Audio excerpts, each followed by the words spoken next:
Bonjour et bienvenue aux actualités TVCO. Au sommaire cette semaine. La formation en alphabétisation de Charlevoix fait campagne face au virage numérique des services. Quelle est la technologie des lead-arrêts dans Charlevoix? La Société d'histoire de Charlevoix présente une revue sur le cyclisme. De nouveaux sentiers pour le défi des 5 sommets. La microbrasserie Charlevoix s'unit à l'Auberge La Fascine. Et le Domaine Forget présente la programmation de son 46e Festival international. Bonne émission!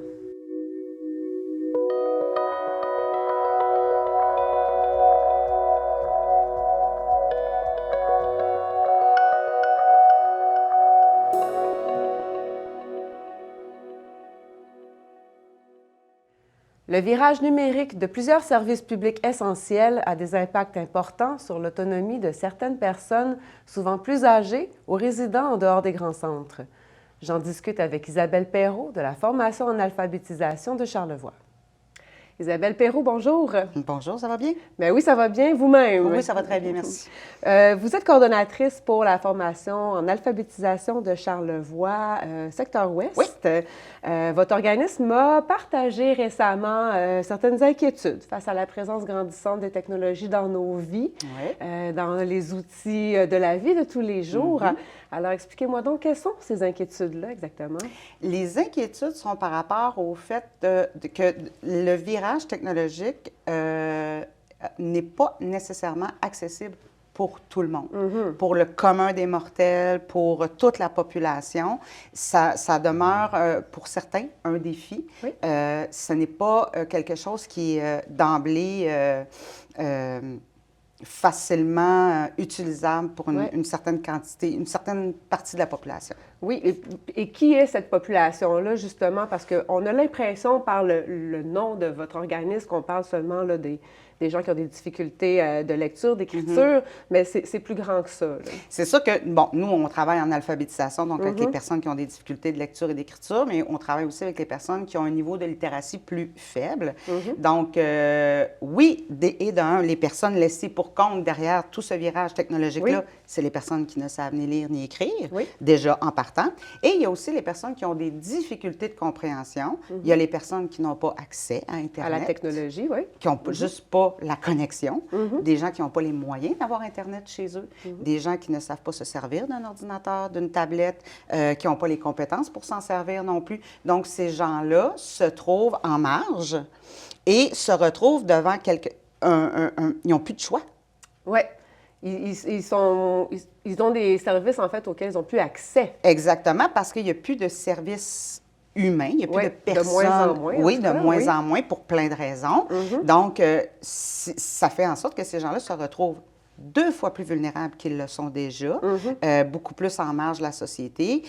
Donc, ça peut causer plein d'autres problèmes, éventuellement collatéraux à ce fait-là. En fait. Oui. Et puis là, justement, le fait qu'en région, bon, à Baie-Saint-Paul, on a des petites villes, Malbaie aussi, mais Charlevoix, c'est grand. Charlevoix, c'est grand. Il y a des difficultés particulières, justement, pour certains villages qui sont plus éloignés. Oui, bien, tu sais, c'est sûr qu'on a les grands centres, Malbaie, Baie-Saint-Paul, tout ça. Dans l'Ouest, les municipalités sont quand même assez rapprochées. Mais quand on parle de l'Ouest, les municipalités de l'Est, pardon, les municipalités sont beaucoup plus éloignées. Fait que quand on parle du secteur de l'extrême-Est, exemple Baie-Sainte-Catherine, Saint-Siméon, où c'est beaucoup plus loin, où les services commencent. On pense la Caisse populaire, la Poste. C'est ça, on voit que les services commencent à descendre, à tomber tranquillement pas vite. Donc, il n'y a plus d'être humain qui est là pour offrir un service. Donc, c'est transformé en service en ligne. Il y a une grosse partie de la population qui se retrouve démunie face à ça. Ça crée des angoisses, ça crée une dépendance aussi, parce que là, après, tu dois demander à ton voisin, ton ami, de nous aider, mais est-ce que ces gens-là sont disponibles? Est-ce que ces gens-là aussi ont les compétences pour? Est-ce que, bon, là, on parle tout aussi des questions de la confidentialité, c'est des informations qui peuvent être sensibles, c'est tout ça là, qui englobe là, ce virage-là, les conséquences que ça peut avoir pour certaines personnes. Oui, et là, bon, la formation Alpha Charlevoix s'allie à un regroupement là, dans une campagne. Là. Bien, la campagne a été initiée par le regroupement des groupes en alpha du Québec, donc le RGPAC, qui fait aussi beaucoup de défense de droits. Donc, ils ont parti une campagne pour sensibiliser la campagne sert en premier à sensibiliser la population à cette réalité-là. Oui. OK? On a tous des ordinateurs, des téléphones cellulaires. On prend ça pour acquis. On prend ça pour acquis, puis c'est comme la lecture et l'écriture, on prend ça pour acquis. Donc, c'est une campagne de sensibilisation qui dit, première des choses, le virage technologique, oui, c'est bien, mais il ne faut pas oublier les autres personnes qui ne sont pas en mesure. Et c'est aussi pour faire des requêtes au gouvernement. Donc, ces requêtes-là, c'est simple, c'est qu'on demande au gouvernement de tenir compte, c'est parce qu'on parle surtout des sites gouvernementaux, hein? Oui. L'Agence du revenu du Canada, SACLIC, on prend l'exemple du site de la Société d'assurance automobile du Québec. Bon, tout ça, le Service Québec, tu sais, maintenant, on peut juste...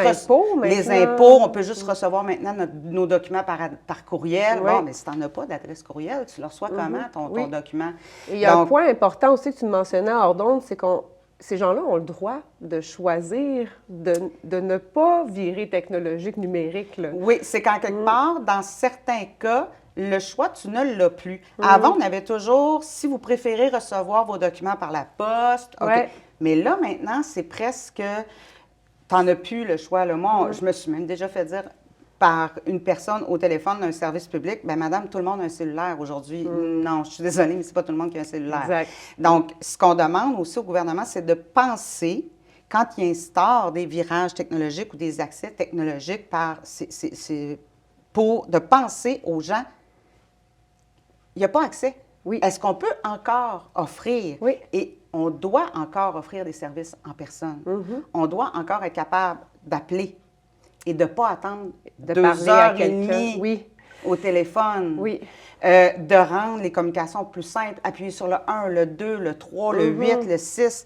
J'ai toujours en image une espèce de sketch du cœur à ses raisons, faites l'étoile. Oui. Mais bon, c'est un peu ça, tout devient beaucoup plus complexe. Fait qu'on met une personne qui est en difficulté de compréhension, une personne âgée, tout ça, ça devient lourd. C'est décourageant. C'est décourageant. Oui. Et par la bande, ce que le regroupement aussi demande, c'est d'offrir un financement nécessaire, suffisant et récurrent aux organismes comme nous parce que c'est chez nous qu'ils viennent cogner. J'ai de la difficulté, comment je peux faire? Je donnais l'exemple tout à l'heure hors d'onde, pendant les inondations, il y avait des gens qui devaient envoyer des documents par courriel. Oui. Il y en a qui n'en ont pas d'adresse courriel. Ils font quoi? C'est de la grosse bureaucratie, c'est déjà lourd, il y a des émotions là-dedans. Il y a des émotions là-dedans, c'est des documents, c'est des mots compliqués. Donc, nous, on est là pour ça. Oui. Donc, nous, on n'est pas là pour dire aux gens, faites-le, ne faites pas ça ou quoi que ce soit. Nous, on est là pour aider la personne, l'accompagner vers son besoin, dans la réalisation de son besoin. On n'est pas là pour porter un jugement ou quoi que ce soit. Puis aussi, on veut être clair là-dedans, c'est qu'on n'est pas contre le virage technologique. Il n'y a personne qui est contre ça. On trouve ça génial, c'est merveilleux. Tout ce qu'on se dit, c'est, oui, pour le virage technologique, mais en incluant tout le monde. Oui. Parce que la société, c'est beaucoup de gens, c'est beaucoup de couleurs, de valeurs, de compétences. Est-ce que ça peut être plus inclusif? Oui, il y a beaucoup de réalités différentes. On le voit sur notre territoire. Oui, juste ici, sur notre territoire, on le voit beaucoup. Oui. De quelle façon elle va être déployée, cette campagne-là? Est-ce qu'il y a des actions qui sont mises en place, des outils qui sont mis à la disposition des gens aussi? C'est sûr que pour ceux qui ont accès, évidemment, à Internet et qui ont des réseaux sociaux, il y a la page Facebook du Service de formation en alphabétisation de Charlevoix où on va publier des choses, des articles de sensibilisation, tout ça. Il y a aussi le site web du regroupement du RGPAC qui a une page spécifiquement pour cette campagne-là qui s'appelle « Traversons l'écran » pour un virage plus inclusif, plus humain. Donc, je peux inviter les gens à aller voir, là, ceux qui ont accès et qui sont capables, allez voir ce site-là, allez vous informer, même les organismes communautaires, les entreprises, peu importe, là, monsieur et madame, tout le monde là, qui se pose des questions, une entreprise qui se dit « OK, bien moi, je vais mettre un site web en ligne pour que les gens puissent commenter. » Pensez à la personne qui n'a pas accès à Facebook. Quand j'écoute à la radio, « Ah, allez voir sur notre page Facebook. » Moi-même, j'en ai pas de compte Facebook. Alors moi, si je veux avoir l'information, je vais la chercher où? Donc, c'est encore pertinent, le papier. Le papier est encore humain à humain. La radio, tu sais, on pense au charlevoisien qui est en virage numérique pour plein de raisons, mais le charlevoisien est en train aussi de faire des choses et de faire des actions pour rendre l'information accessible à tout le monde. Oui. Ils ont réfléchi malgré à ça. le fait qu'il n'y aura plus l'édition papier. Là. Les caisses populaires sont en train de réfléchir aussi. Tu sais, il y a aussi cet effet-là que dans la population, on se dit « Ah, mais là, mon Dieu, tout va virer sur les ordinateurs, puis on va... Non, il y a des choses. Et nous, la FAC, on est en train de travailler là-dessus aussi. On a installé une phase 1 d'un projet en collaboration avec les 2 MRC. Donc, on est dans les municipalités, on se déplace. C'est nous qui allons dans les municipalités pour aller aider les gens qui ont des difficultés avec les nouvelles technologies, soit pour les éduquer, leur montrer comment s'en servir, ou servir de transport, on est les mains sur l'ordinateur pour faire leurs informations qu'ils ont besoin. Donc là, on est en train d'instaurer ça, c'est la phase 1. Du côté de l'Ouest, on est à Petite-Rivière-Saint-François, les Éboulements, les Loucoudes. Du côté de l'Est, il y a Baie-Sainte-Catherine, la Malbaie, je ne vais pas me tromper, Saint-Siméon. Et il va y avoir une phase 2 qui va se déployer à partir de l'année prochaine. Donc, on invite aussi les gens à rester à l'affût de ça, puis peut-être que je reviendrai vous voir pour vous parler de ça. Parfait, merci. Donc, si les gens qui ont accès ou les entreprises même qui voudraient trouver des solutions alternatives peuvent aller sur le site du RGPAC. Oui, il y a plein de trucs et de conseils. Il y a des petites capsules vidéo aussi qui sont intéressantes là, à voir à ce sujet-là. D'accord. Donc, les solutions sont possibles, elles sont là, elles existent. Oui, il y en a toujours des solutions. Parfait. Merci beaucoup, Isabelle. Merci à toi.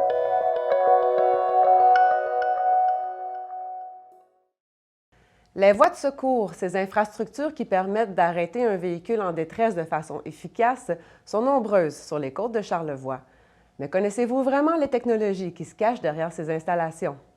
Nous sommes allés en apprendre davantage sur le sujet en compagnie d'un expert du ministère des Transports.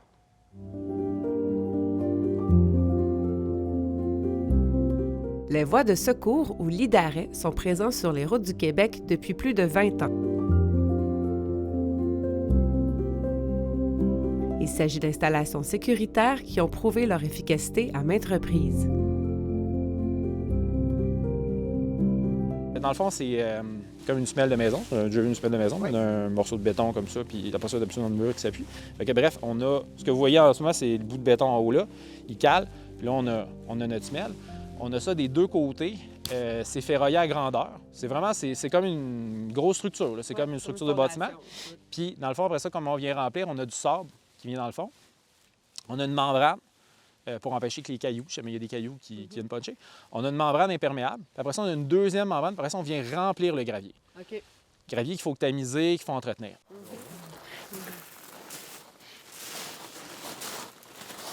Tu vois le principe, là. Tu t'enfonces. Au niveau vraiment de la granulométrie, ce qu'on voit, là, c'est qu'il n'y a absolument pas de sable, il n'y a pas de fine. Ouais. Mais si je prends le gravier comme ça, là, c'est juste la pierre. À intervalles réguliers, le ministère, dans le fond, va venir vider les fosses à gravier, puis venir faire l'entretien de ça. Fait qu'on sort, on lave le granulat, on le remet en place. C'est un granulat qui n'est pas trouvable partout au Québec, qui est difficile à trouver. Okay. C'est compliqué. Il y en a certains. On a fait une analyse là, des dernières années. Oui, c'est précieux. Fait que quand on l'a, dans le fond, on le vide, on le lave. 8 voies de secours sont aménagées sur le réseau du ministère des Transports, dont 5 sont dans Charlevoix. Depuis les 2 incidents importants de 2010 et 2013, la voie de secours de Petite-Rivière-Saint-François présente depuis 2015 une conception qui est unique au monde. Une des particularités vraiment qu'on a ici, c'est qu'il est hybride. Donc, on a un filet. Le filet, il va décélérer plus vite un véhicule que le bac à gravier.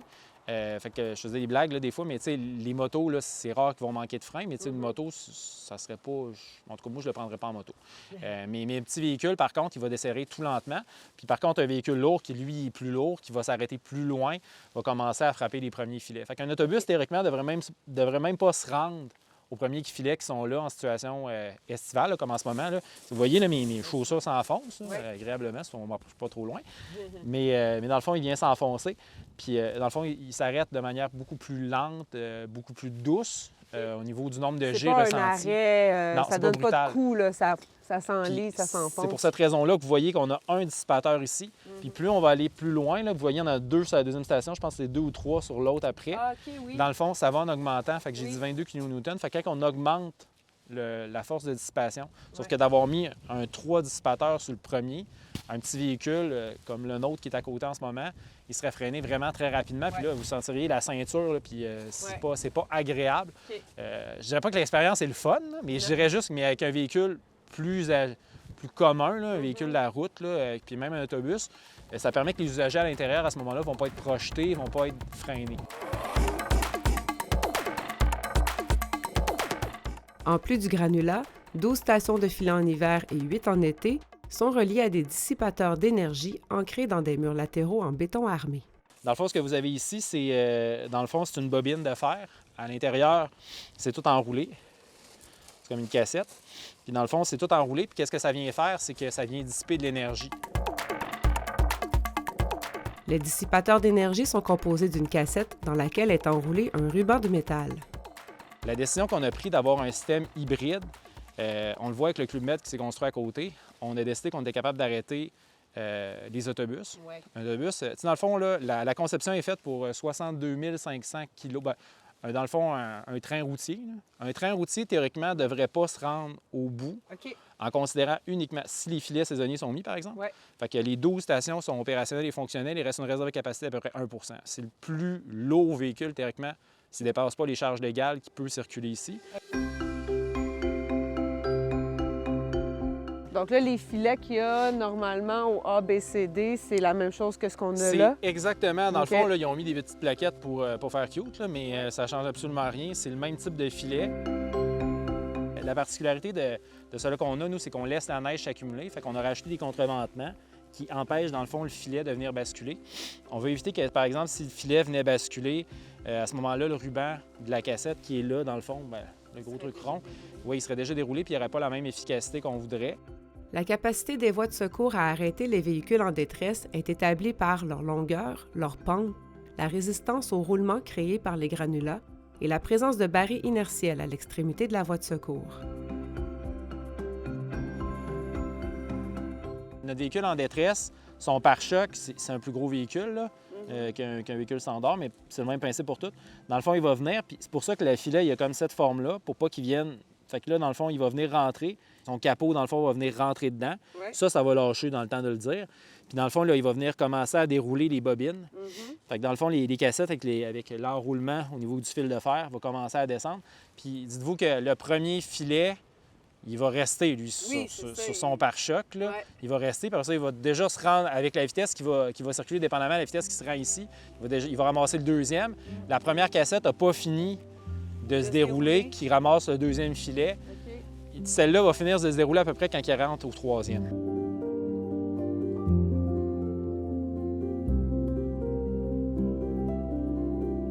Les voies de secours sont aussi toutes précédées d'une aire de vérification des freins. L'aire de vérification des freins, c'est vraiment important pour les usagers de la route de l'emprunter. Particularité à Petite-Rivière, on n'a pas mis une pancarte, souriez, vous êtes filmé, mais on a installé une caméra. Avec les incidents qu'on a eus par le passé, on s'est aperçu que certains véhicules, des fois, n'avaient pas toujours tendance. Même quand on a fait les travaux de construction en 2015, on s'est aperçu que les véhicules n'avaient pas toujours tendance à faire leur arrêt obligatoire. Okay. Pour faire un arrêt obligatoire, là, je ne rentrerai pas dans les détails avec les véhicules, mais il n'y a pas juste les poids lourds, les camions. C'est ce qu'on a l'impression, ou peut-être les voitures qui tirent des roulottes. Exactement. Ouais. C'est un rappel, là, en saison estivale qui s'en vient, là, les roulottes vont commencer à sortir. Il faut penser que les véhicules, dans le fond, doivent faire un arrêt complet et aussi essayer le frein à bras. Les calculs de la vitesse d'entrée maximale prennent en compte la masse totale du véhicule, la longueur et l'inclinaison de la pente qui précède, ainsi qu'un arrêt complet du véhicule à l'aire de vérification des freins. Il est designé en fonction du pire cas. Là. Dans le fond, on a pris comme paramètre 160 km/h, qui est au-dessus de la vitesse des pires accidents qu'on a eus. Puis on a pris un train routier, puis on a calculé une réserve de capacité. Puis en plus, comme je disais tantôt, on a rajouté un mur à la fin qui est pour empêcher les projections de débris.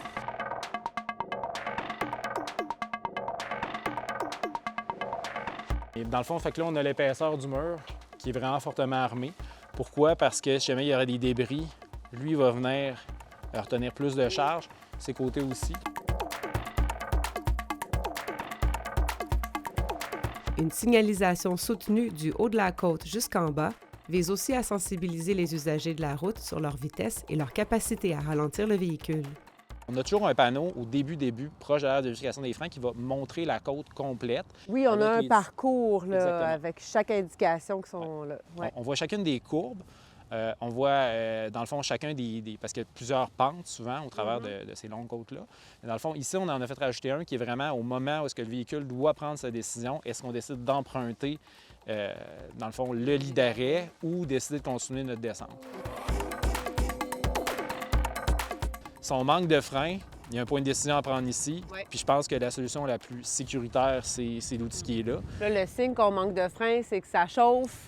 Ça... On appuie sur les freins, puis on continue à prendre la vitesse. Ouais. Si on continue de prendre... Ouais. Dans le fond, quand on passe la côte de la Martine, puis quand la pente est quand même abrupte, là, quand vous êtes venu ici, vous avez dû recevoir, même si vous compressez. Ouais. Vous laissez aller le véhicule, vous freinez une fois de temps en temps, il freine, mais il réaccélère. Ouais, il y a une inertie, là. Mais quand vous freinez, vous sentez quand même qu'il ralentit. Si vous sentez qu'il ralentit pas, bien là... Danger. En conclusion, les agents du ministère rappellent l'importance de l'entretien des freins et que, dans le doute, mieux vaut utiliser la voie d'urgence que de risquer sa vie et celle des autres usagers de la route. La Société d'histoire de Charlevoix s'est penchée sur l'histoire du cyclisme dans la région et j'en discute avec l'historien Christian Harvey. Christian Harvey, bonjour. Oui, bonjour. Donc, le numéro 107 de la revue d'histoire de Charlevoix vient tout juste d'être lancé. Cette fois-ci, on parle du vélo, l'histoire du vélo dans Charlevoix. Oui, absolument. C'est un sujet qui peut surprendre au départ, Ben oui. mais il y a vraiment une histoire assez longue du vélo dans Charlevoix. OK. Alors, on raconte l'histoire de Charlevoix, mais on raconte aussi l'histoire du vélo. Et qui dit vélo, qui dit Charlevoix, dit des montagnes, Oui, et dit des grimpeurs. oui. Alors, il y a vraiment une identité propre aux cyclistes dans Charlevoix. Oui. Alors, c'est ce qu'un peu ce numéro-là nous raconte un peu. Oui, donc là, je comprends qu'il y avait assez de matière pour en faire une revue. Est-ce que... Ça remonte à quand, d'ailleurs, l'histoire du vélo?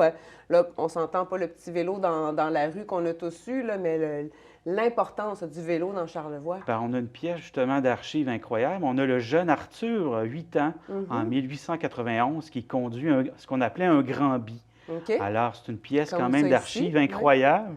Alors, c'est vraiment peut-être le début du cyclisme dans Charlevoix. Ouais. Alors, il est devant le vieux pont de fer à la Malbaie. Alors, c'est une pièce quand même incroyable. On voit cette sorte de choses-là. C'est quand même assez difficile de circuler avec ça. Ouais. Alors, Est-ce que tu nous disais hors d'onde que ça se pouvait même que ça allait été fabriqué maison? oui, ça ça là. peut très bien être fait par maison parce que je crois que c'était son grand-père qui était forgeron sur la rue Saint-Étienne à la Malbaie. Alors, c'est vraiment les débuts du cyclisme dans Charlevoix. Alors, on essaie de raconter des origines aujourd'hui, un peu l'histoire du vélo dans Charlevoix. Vélo, évidemment, de détente, vélo, mais beaucoup de compétition. Oui, oui, parce que là, tu l'as dit, Charlevoix, c'est des montagnes. Donc, au niveau compétition, il y a un challenge particulier là, qui s'inscrit à la région. Là. Oui, puis il y a même une course qui a été importante de 1959 à 1976 qui s'appelait la course, le classique Québec-La Malbaie. OK. Alors, les gens partaient du coin de Gifford à Québec et se rendaient à La Malbaie, faisaient l'aller-retour en 2 jours. Alors, c'était considéré l'épreuve qu'on départageait les enfants des adultes. oui, oui, c'est des athlètes là, à ce absolument. niveau-là. Puis justement, évidemment, la majorité des Québécois qui faisaient du vélo, bon, ils vivent dans la vallée du Saint-Laurent, il n'y a pas des grosses côtes. Hein. On a le Mont-Royal à Montréal et on trouve que c'est une grosse montagne. La butte. Ah oui, une petite sorte de butte. Alors, c'est devenu une sorte de classique. Alors, on disait le meilleur grimpeur au Québec, il fait la course Québec-Malbaie, puis il l'emporte. Bon, c'est vraiment une épreuve importante. Oui, donc là, on est dans le vélo de route. Oui, exactement, le vélo de route. Est-ce que le vélo de montagne qu'on connaît bien maintenant, qui prend de plus en plus de place, lui, il est arrivé quand dans cette histoire-là? Oui, c'est ça, il est arrivé plutôt dans les années 90. Là. OK, assez récent. Oui, assez récent, parce que là, c'était vraiment le vélo de route qui s'est fait. Bon, par la suite, on a eu une activité, quelques années, c'était une activité avec Beauport. Okay. Et puis, alors qu'il y avait une course qui se passait dans Charlevoix. Et par la suite, on a connu les 95 km de Charlevoix. C'est une cyclotouriste. Alors, c'était pas vraiment une course chronométrée, mais c'était, on disait, la cyclotouriste la plus difficile au Québec. Alors, on partait de Clermont, on faisait une boucle et on revenait. Alors, Charlevoix, bon, c'est un peu... on voit ça un peu pendant le Tour de France. On a l'Alpe d'Huez, qui est une activité vraiment qui est périlleuse. une étape plus difficile. Oui. Alors, Charlevoix, bon, c'est identifié comme un endroit important. Bon, gens, les coureurs qui viennent de Charlevoix, ils disaient, ils arrivaient dans des compétitions, ils disaient, les gens avaient peur d'eux autres. Ils font dans... Eux autres, ils ont fait Charlevoix. Ils font donc, Charlevoix, ils sont excellents, leur cardio est très, très bon. Donc, ça définissait un peu le niveau, là, finalement, des athlètes, là, d'avoir réussi ou non une épreuve en Charlevoix. Parce que c'est ça, les débuts, c'est beaucoup dans Charlevoix-Est. On voit Saint-Fidèle, secteur-là, beaucoup. Et à partir de 98, beaucoup avec Martin Simard, là, qui est bien connu ici. C'est des rendez-vous du cyclisme, des Grands Prix du cyclisme. Ça a commencé comme ça. Absolument. Alors qu'à 98, là, on commence justement avec le vélo de montagne et on développe vraiment une activité qui est reconnue depuis maintenant bientôt 25 ans et plus. Et oui, ça continue de se développer. À chaque année, on en a de plus en plus. Tu as nommé des noms un peu déjà. C'est qui les figures marquantes de l'histoire du vélo dans Charlevoix? Bien, c'est ça. On a deux Charlevoisiens qui font partie du temps de la renommée québécoise du cyclisme. On a justement Martin Simard à titre de bénévole et d'organisateur. Et il y en a un autre qui n'est pas tellement connu qui s'appelle Magella Tremblay. Alors, moi, je dis au départ de l'article, on a un petit temps de la renommée du sport dans Charlevoix. Alors, on a Dominique Maltais, on a Anne-Renée Desbiens, on a Marie-Claude Savard-Gagnon, on a Luc Bradette, on a son frère David Savard. Mais on a un Charlevoisien qui a fait sa marque dans les années 60, début des années 70, qui s'appelle Magella Tremblay, qui est originaire de Cap-Allègre. Alors, il était dans l'équipe auxiliaire en 68 aux Jeux olympiques et il a participé en 69 et 70 aux championnats du monde. Alors, c'est un artiste qu'on l'appelait le Polydor québécois. Alors, il avait tendance souvent à finir deuxième. Alors, le Polydor, c'est un cycliste français qui finissait toujours deuxième. Mais il a quand même remporté dans sa carrière environ 35 courses. Alors, c'était quand même un athlète incroyable. Alors, au championnat du monde 69-70, alors, on le surnommait également l'aigle de la Malbaie. Alors, il venait de Cap-Allègre. Et puis, quand même, une renommée. À son décès, Pierre Foglia, le journaliste bien connu, il a consacré... grand fan de vélo. Exactement, il l'a connu très bien. D'ailleurs, il rend hommage à Magella Tremblay comme un des grands coureurs québécois des années 60-70. D'accord. Alors, c'est un peu l'occasion de connaître. Là, on le voit un peu sur la couverture avec son chandail un peu de l'équipe nationale canadienne. Alors, c'est l'occasion de connaître. Maintenant, il fait partie du temple de la renommée des cyclistes québécois. Alors, c'est l'occasion un peu de connaître ce personnage-là. Est-ce que dans l'histoire, là, on voit beaucoup sur les photos, c'est principalement des hommes. Est-ce qu'il y avait des femmes qui coursaient aussi? Oui, c'est beaucoup plus récent. Là, parce qu'au départ, c'était beaucoup comme je disais au départ, dans Charlevoix, c'était des hommes. Ça s'est développé vraiment tout récemment avec les activités. Mais là, on parle beaucoup du début et de pionniers un petit peu. Alors, comme on parle un peu de Martin Bouchard, qu'on voit ici en plein effort. Qui était d'ailleurs là à l'événement de lancement, si je ne me trompe pas. Oui, absolument. Donc, ça a été lancé officiellement le 9 mai. Et il y avait une activité là, de médiation culturelle liée à ça. Comment ça s'est déroulé? Bien, c'était très agréable. C'était de raconter un peu l'expérience, le vécu. Comme Martin, il racontait un peu son expérience. C'est lui qui a vraiment lancé la première boutique, là, vraiment spécialisée dans la vente et l'entretien des vélos dans Charlevoix. Jean Hervé, qui a été cycliste, qui a participé à la classique Québec-Malbaie au début des années 70, alors évidemment, qui met beaucoup de l'avant, justement, la nécessité, évidemment, de développer des pistes cyclables dans la région. Alors, là, on a parlé un petit peu justement de la route verte là, qui va apparaître dans Charlevoix, qui rend évidemment la pratique du vélo de route plus sécuritaire. Oui, et puis qui rallie plusieurs plusieurs routes finalement. Alors, on peut traverser le Québec par la route. Oui, absolument. Alors, dans Charlevoix, il n'était pas encore accessible, mais ça va se faire au cours des prochaines années. Alors, c'est important parce qu'évidemment, la route 138, ce n'est pas toujours très sécuritaire. Pas accessible à tous non plus. Oui, absolument.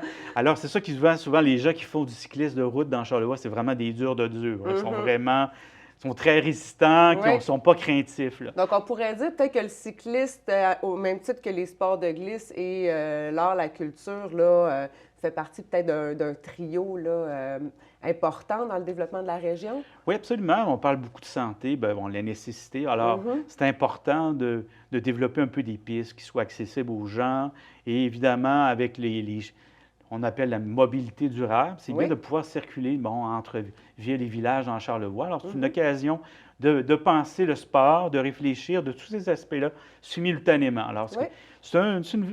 c'est une revue qui parle du passé, mais qui parle également du présent, de Oui. l'avenir. Alors, un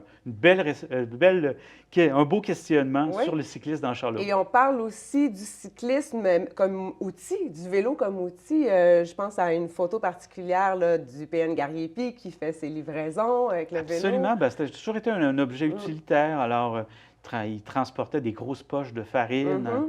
On voit que Oui, la oui, roue avant était vraiment compressée. Oui, hein, elle en a pour... elle a son lot, là. Fait que le vélo a toujours été présent dans Charlevoix. Alors, Mhm. je pense que maintenant, pour l'avenir, ben, c'est quelque chose d'important. Mais évidemment, l'activité touristique dans Charlevoix, c'est Oui. important. C'est un secteur qu'on peut développer davantage dans l'avenir. Évidemment, on a le vélo de montagne qui se fait quand même bien au Massif, au Oui. Mont-Grand-Fond, Oui. aux Sources Joyeuses. Évidemment, aujourd'hui aussi, on a l'aide aussi du vélo électrique là, qui permet de supporter un peu les gens dans les côtes. Ben là. oui, mais le rendre justement plus accessible peut-être à ceux Absolument. qui n'avaient pas la forme physique pour monter Oui, toutes ces là, belles dans côtes. Charlevoix, les côtes, là, ça prend beaucoup On d'énergie. passe Même, au sentier de la Rive aussi qui s'en absolument. vient, là, qui va permettre... Puis là, c'est l'hiver, plus on a le facile. fat bike aussi avec Oui. le Oui. vélo Une belle avec des grosses évolution roues. là. dans le Alors, monde du cyclisme, hein? il y a toute une histoire. Et puis, je pense qu'il y a des gens vont connaître des choses qu'ils n'ont jamais entendu en parler ou vaguement. Oui. Alors, Des belles anecdotes, en tout cas, c'est là-dedans. un sujet surprenant. Oui. Les gens, ils trouvent ça dynamique. Ils ne s'attendaient pas à ça. Bon, on essaie toujours de faire des surprises. Mais je crois que c'est une belle surprise. Ben oui, mais tout à fait. Donc, la revue d'histoire, elle est disponible dans les bibliothèques, librairies. Oui, à la librairie Baie-Saint-Paul, Oui. sur notre site web www.histoirecharlevoix.com, 15 et puis vous avez un pan de l'histoire de Charlevoix méconnu. Oui. Puis j'invite en particulier les cyclistes alors à se procurer ce Oui. numéro-là, ça permet de Très intéressant. Oui, oui. Mais merci mettre un peu beaucoup, d'histoire. Christian. Merci beaucoup.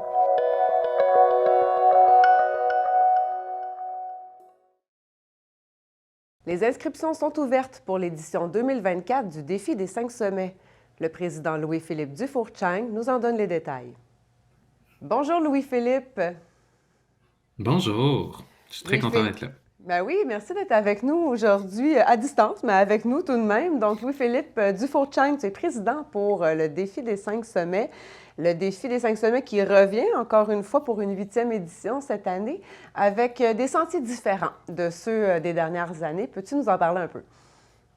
Oui, exactement. Ben, chaque année, on essaie d'apporter une petite rotation là, pour donner de la nouveauté aux gens et faire découvrir de nouveaux sentiers.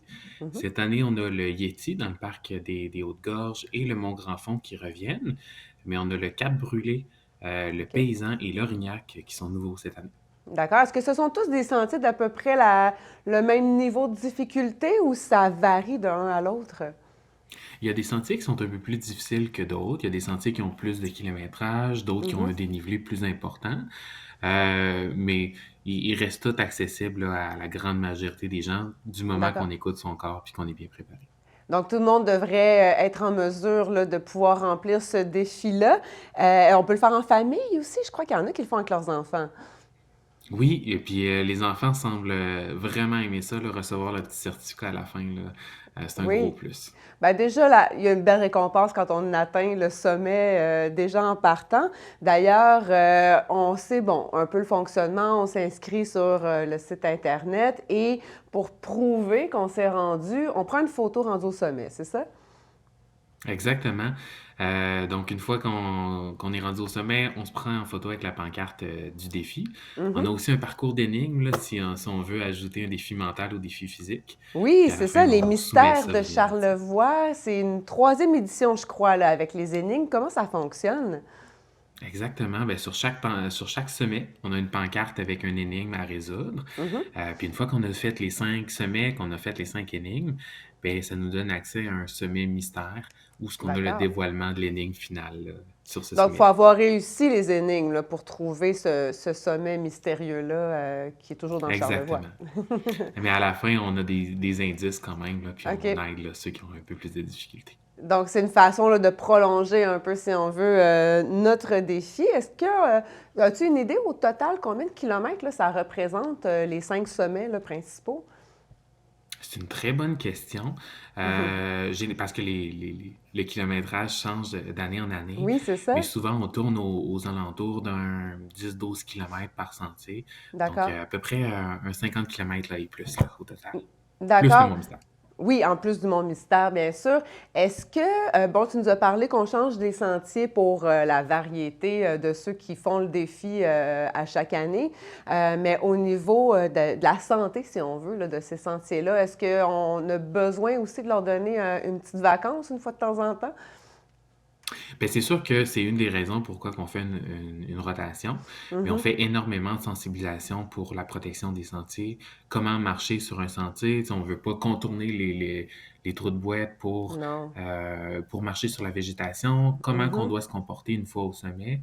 Donc, c'est sûr qu'on fait beaucoup de démarches comme ça. Les participants du défi, généralement, sont très respectueux, Oui. mais c'est sûr qu'on ne veut pas un sentier qui va se retrouver avec une trop grosse popularité puis qui ne soit pas capable de le supporter.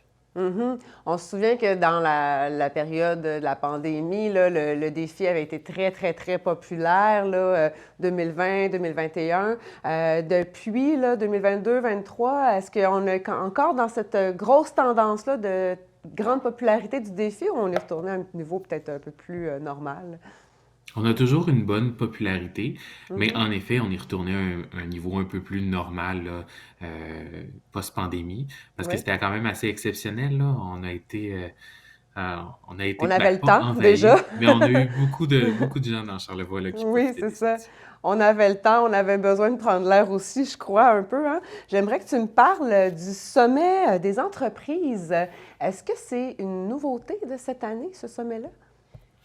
C'est pas une nouveauté de cette année, OK. c'est notre 3e édition, OK là, aussi. de OK. ce côté-là. Mais c'est un partenariat qu'on fait avec la Chambre de commerce.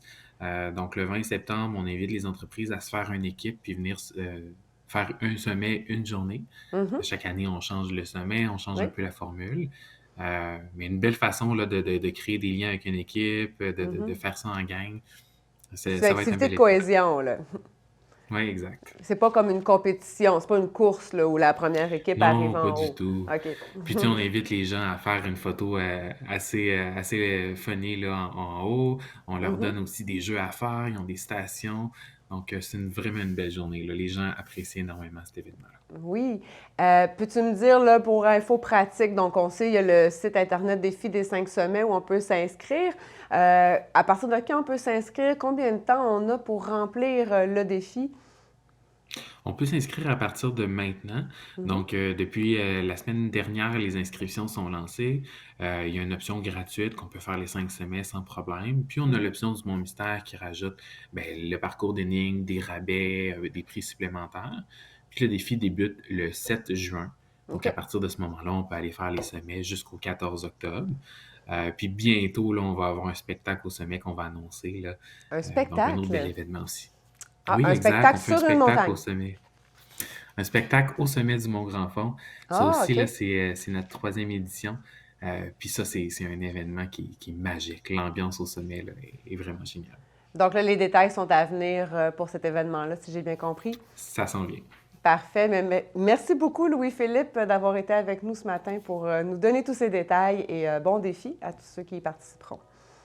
Puis un gros merci de me recevoir. Puis oui, bonne randonnée. Merci.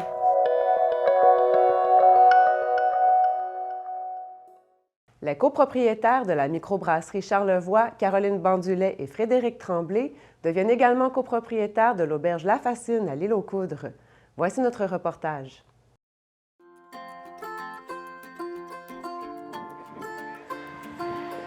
L'auberge La Fascine de l'île aux Coudres a de nouveaux propriétaires, en la personne des bien connus Frédéric Tremblay et Caroline Bandulet de la microbrasserie Charlevoix, et de Cynthia Robert, qui font maintenant équipe avec le fondateur de La Fascine, Frédéric Boudreau. Pour ce dernier, ce partenariat est tout naturel. On a toujours été partenaires. La microbrasserie Charlevoix puis La Fascine, c'est un match naturel qui date depuis le début des opérations de La Fascine, en fait, là. Fait que c'est pas une nouveauté. C'est juste que là, ça a été concrétisé au niveau structurel. Cette alliance naturelle est d'ailleurs confirmée par Caroline Bandulet, une des nouvelles associées à La Fascine. Moi, quand je prends une traverse, j'arrive à l'île, le temps arrête. Puis il y a une belle vibe ici à l'île. Puis ça fait longtemps que moi, je me promène un peu partout sur le terrain, puis que je voyais des choses, puis j'en parlais avec Fred. Puis en plus de l'amour de l'île aux Coudres, ben, j'ai l'amour de La Fascine qui est ancré dans moi. Pour Frédéric Tremblay, Ce partenariat d'affaires permettra à la Fascine de se développer, tout en conservant son identité. On ne viendra rien changer à la Fascine. C'est ces deux personnes-là qui roulent la Fascine, qui opèrent la Fascine. C'est leur projet de vie, c'est leur... c'est leur... comment je dirais? C'est leur bébé. Puis nous, on vient un peu se joindre à ça avec un peu la structure qu'on a, la microbrasserie Charlevoix, avec nos contacts, notre marketing, nos choses comme ça, pour venir un peu mousser, c'est un beau jeu de mots, mais pour venir mousser la Fascine, pour attirer les gens, pour vendre encore plus, puis inspirer des personnes qui aiment microbrasserie Charlevoix, qui viennent à Baie-Saint-Paul, puis qui disent « Hey, moi, je m'en viens à Baie-Saint-Paul, je vais aller visiter la microbrasserie Charlevoix. » Bien là, toute notre équipe, vous allez voir, toute l'équipe quasiment de la microbrasserie Charlevoix est ici ce soir parce qu'on y croit, parce qu'on est vraiment captivés par cette histoire-là. Puis on dit, allez faire un tour. Est-ce que ça fait partie de l'itinéraire d'aller à la Fascine? Allez-y, puis allez à l'île aux Coudres. C'est pas juste la Fascine, là, honnêtement, on se comprend. Pour le fondateur de la Fascine, Frédéric Boudreau, l'arrivée de ces nouveaux associés permettra de garder bien en vie ce lieu de diffusion de la culture.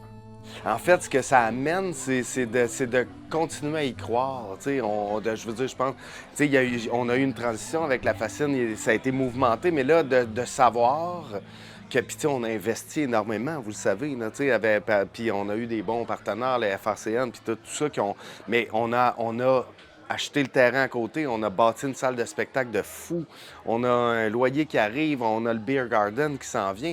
Ça prend des partenaires pour mettre ça. Aussi. Oui, puis la nouvelle bière, c'est que pour quelqu'un comme moi qui porte la Fascine depuis presque 13 ans, si je calcule les travaux, bien, moi, c'est de l'eau au moulin, puis c'est les partenaires que j'espérais depuis longtemps, en fait. Là, les valeurs, comme si jamais le pays tombait en guerre. Puis je trouve que là, on a une équipe soudée, on a une équipe qui s'en va dans la même direction, avec le même spirit. Tu sais, eux autres, là, ils font ils participent au festif, sont au domaine Forgette, sont à le nouveau festival. Bon, mais ils sont là depuis toujours dans le milieu de la culture. La Fascine, ce qu'elle fait, on est une des dernières salles de diffusion culturelle indépendante au Québec. Mais eux autres, ils sont pas là depuis 20 minutes, ils sont là depuis 10 ans. C'est la beauté de l'affaire Fred, là. C'est un naturel, il connaît le monde, il a le moyen, il a le talent pour aller chercher les bons artistes, pour les amener ici à la Fascine, qui est un joyau dans Charlevoix. On va se le dire, là. On est chanceux en tabarouette là, d'avoir ça ici dans Charlevoix puis à l'île aux Coudres, parce que c'est une salle qui est tellement une salle de proximité. Quand tu s'en vas voir un spectacle ici, même si l'artiste est produit à Québec ou ailleurs, quand tu le vois à la Fascine, c'est pas la même chose. Tu es en contact direct avec, tu peux jaser avec.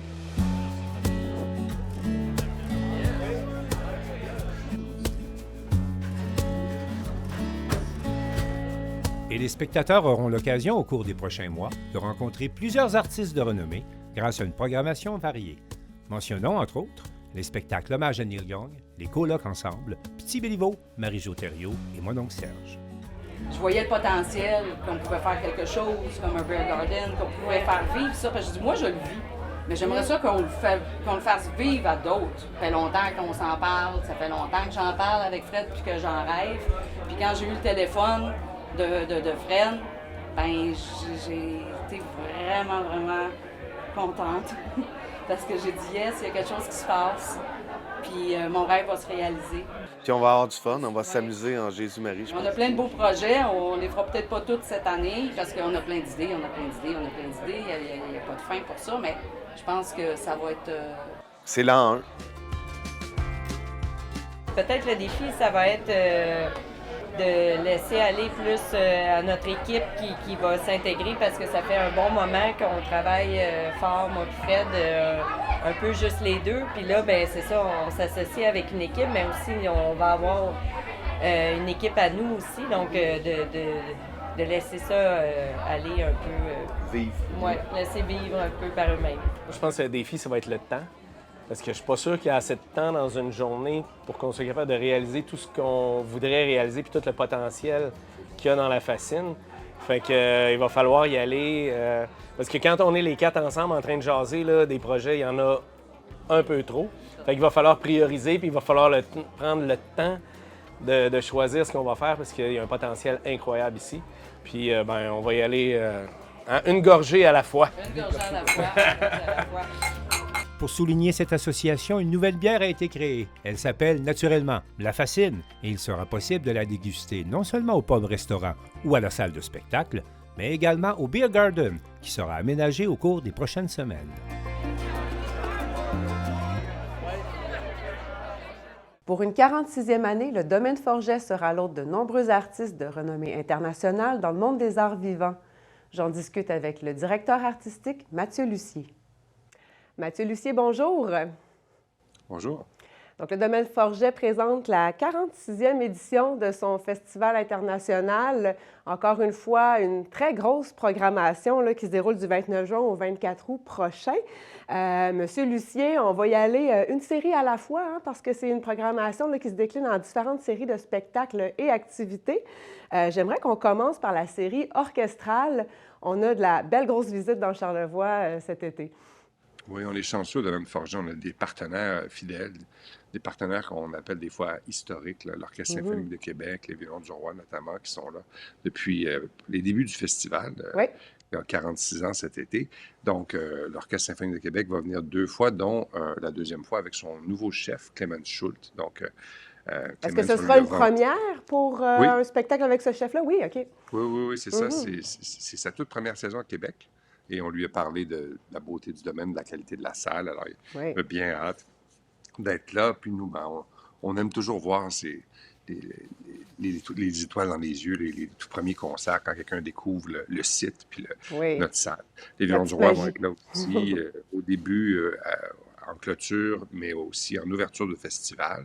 On a l'Orchestre métropolitain aussi qui s'installe chez nous depuis, avec Yannick Nézet-Séguin. C'est le 3e été où ils sont là. Ils viennent, l'orchestre au complet, ils demeurent dans la région, travaillent avec les étudiants du stage en direction d'orchestre. Donc, c'est comme un camp de vacances. Comme une résidence un peu? Oui, c'est une résidence. Oui, c'est ça. C'est un modèle assez unique. Au Québec, c'est le seul endroit où ça se passe comme ça. Puis, il y a Imousici de Montréal qui va être là aussi. Donc, c'est vraiment une série orchestrale variée, du plus petit orchestre avec les Violons du Roi ou Imousici au très, très gros orchestre avec l'Orchestre symphonique de Québec ou l'Orchestre métropolitain. Je pense que si les gens ont envie de se faire envelopper là, de la puissance du son de l'orchestre, c'est chez nous que ça se passe. Il y a du grandiose là-dedans. On a aussi la série « Laissez-vous porter ». En quoi ça consiste, cette série-là? Mais en fait, Laissez-vous porter aussi, c'est le titre qu'on a décidé de donner à la saison au complet. OK. On a, le Domaine Forget, c'est une académie de formation. Alors, il y a 12 semaines de programme de musique où il y a des artistes qui viennent de partout dans le monde pour enseigner à des jeunes étudiants, jeunes étudiantes. Puis, ces professeurs-là veulent jouer aussi. Alors, on se retrouve à vouloir les mettre en valeur, puis les instruments changent presque à chaque semaine. À ça s'ajoutent des groupes qui ne sont pas associés à l'académie, mais qui viennent toucher au jazz, qui viennent toucher à la musique entre le classique et le jazz. Donc, en fait, cette série-là, elle est conçue pour que quiconque est dans la région. Il fait pas beau, on a envie de se détendre, on a besoin de musique. La musique, ça fait du bien à tout le monde. Ça nous permet de nous évader. Mais que dans cette série-là, il y a tout ce qu'il faut à chaque semaine pour qu'on vienne juste s'installer et qu'on se laisse porter par la musique. C'est pour l'ouverture, la curiosité, la surprise un peu. Là. Exactement. Puis et qu'il n'y ait pas de « est-ce que ce concert-là est pour moi? Est-ce que j'ai ce qu'il faut pour apprécier ce concert-là? » Chaque concert a vraiment été conçu pour que tout le monde y trouve de quoi s'évader, se faire du bien. Dans l'accessibilité, vous l'avez nommé, le festival, c'est pas que du classique, il y a du jazz, mais il y a de la danse aussi. Alors, qu'est-ce qui se passe de ce côté-là, jazz et danse? En fait, côté danse, la danse est au cœur de la mission du Domaine Forget depuis sa fondation aussi. Cet été, en fait, c'est particulièrement intéressant. On a 3 spectacles de danse. On en a souvent 2. On a de la visite d'Italie avec un duo qui fait de la polka italienne, qui va même faire un atelier l'après-midi pour montrer au public comment danser cette danse très, très particulière. Oui, parce que c'est ça, il y a des ateliers aussi, là. C'est pas qu'il y a des spectacles. Non, c'est ça. Puis en termes de spectacle, il y a Anne Plamondon qui est associée au stage de danse depuis 2012, qui va nous présenter sa dernière création qui s'appelle Myokin, que j'ai eu la chance de voir à Montréal l'automne dernier. C'est absolument magnifique. Et surtout, la visite de Louise Le Cavalier, qui est comme Une grande tête d'affiche, hein? Oui, au Québec. 67 ans sur scène, Wow. qui va danser un spectacle en 4 étapes qui sont liées aux 4 étapes de sa vie, de son parcours de danseuse, de En chorégraphe. solo? Donc, en solo. En Ouais, ça solo, risque ah d'être oui. particulièrement touchant. Oui. Alors, puis pour le jazz, ben, on a de la grande visite. On a Pink Martini qui est au Québec cet été. On a réussi à convaincre de venir faire un tour, de pousser jusqu'à Sainte-Irénée pour le plus grand plaisir des amateurs de musique. Moi, en tout cas, avec China Forbes, puis 11 musiciens qui vont être avec elle. On a aussi quelque chose d'assez le fun en jazz au mois d'août. On a une joute d'improvisation musicale. Là. Ah Il y a oui, beaucoup de gens qui ont ça va être été, très intéressant, oui.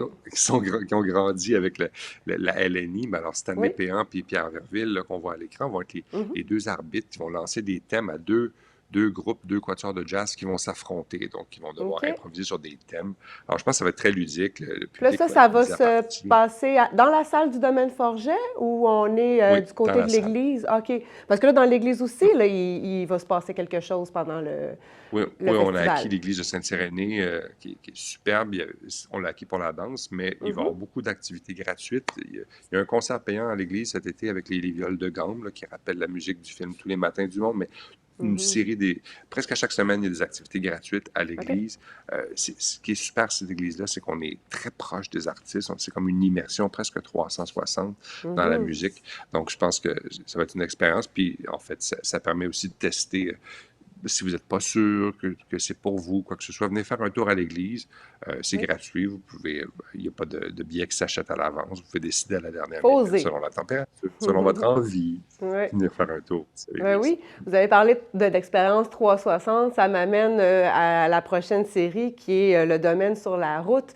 Nous a déjà annoncé justement cette expérience 360 avec les contrebasses là, à l'occasion du festif, comme on a vu l'an passé. Quels sont les autres lieux qui seront visités par le domaine? On a des petites stations. Là. Ce qu'on voit à l'écran, c'est le parc du Havre à la Malbaie, où en général, le dimanche matin, on présente des concerts avec les académiciens qui sont là aussi quand il ne fait pas beau, aussi dans la très belle petite église de Murray Beach à côté. On a aussi développé un partenariat avec Saint-Joseph-de-la-Rive, la très petite et très jolie église sur le bord de l'eau, a été rachetée par des riverains et riveraines qui ont formé une coopérative. Alors, on offre 6 concerts, parce que l'été passé, on a fait 4 concerts, puis c'était toujours plein. OK. Fait que les gens ont dit revenez, venez plus souvent. Alors, L'expérience on a est bonne. 6 beaux concerts. Oui, donc on a ça. On a Baie-Saint-Paul avec le Musée d'art contemporain, le festif. Alors, vraiment, puis la journée du festif, ben, on s'installe un peu partout dans des cafés, dans le hall du musée aussi, on vient à quelques reprises. Donc, puis c'est un mélange. Il y a des professeurs qui sont là. Souvent, c'est des académiciens. Puis le niveau de jeu est excellent. Là. Je veux dire, c'est vraiment encourageant de voir le niveau de la relève musicale qui vient faire un tour l'été au domaine. Oui. Terminons avec ce qui précède, en fait, le festival. Donc, déjà, on a une série là, qui... C'est peut-être commencé ou ça commence bientôt, le prélude à l'été. Bien, ça commence début juin. En fait, Début le juin. prélude à l'été, en fait, c'est que dès la première semaine de juin, l'académie commence. Donc, OK. je vous parlais des professeurs qui viennent de partout. Ils sont là, ils ont envie de jouer. Mais bon, c'est 12 semaines d'activité de l'académie. Notre festival, lui, a 8 semaines. Mais les 4 premières semaines, il se passe de la musique aussi intense, aussi intéressante. Et donc, pour ceux qui sont déjà dans la région, ceux qui vivent dans la région, ben, on peut avoir Louis Lortie qui va jouer du forêt au piano, des grands maîtres des cuivres, des bois qui vont être là. On a un stage de musique nouvelle. Et donc, tout ça, on offre ça dans ce qu'on appelle prélude à l'été. Donc, en fait, ça commence, je pense, le 7 ou le 8 juin. Puis le dernier concert de cette série-là, c'est le 28 juin, la veille de l'ouverture officielle du Festival international, D'accord. qui commence le 29. Parfait. Donc, on mentionne également qu'il y a une nouvelle formule là, d'abonnement cette année. Il y a différents forfaits disponibles là, pour que tout le monde y trouve son compte, finalement, selon son intérêt. Oui. Et tout ça se fait sur le site Internet. On peut décider à la dernière minute, mais Oui. plus plus vous savez que vous allez avoir envie de venir chez nous, plus ça vaut la peine d'acheter des billets hors bouquet parce que, je veux dire, il y a 3 catégories d'abonnements, mais je sais notamment que si vous achetez 16 billets et plus, ben, en fait, je pense que ça va jusqu'à plus de 30 de réduction. Donc Oui, c'est ça, on cumule. Nos billets sont accessibles aussi. Je veux dire, on a une politique, on essaie de garder tous nos spectacles payants le plus accessible possible.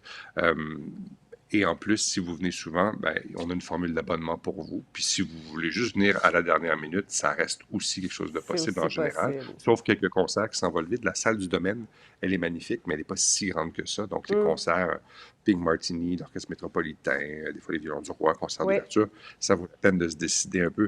Puis on a des gens formidables à la billetterie. Donc si vous n'êtes pas sûr, juste appelez-nous, on est là pour vous. Parfait. Merci beaucoup, M. Lucier, et on va vous souhaiter un bon festival. Merci beaucoup. Bonne journée. C'est ce qui conclut les actualités cette semaine. Au nom de toute l'équipe, merci d'avoir été des nôtres et à la prochaine.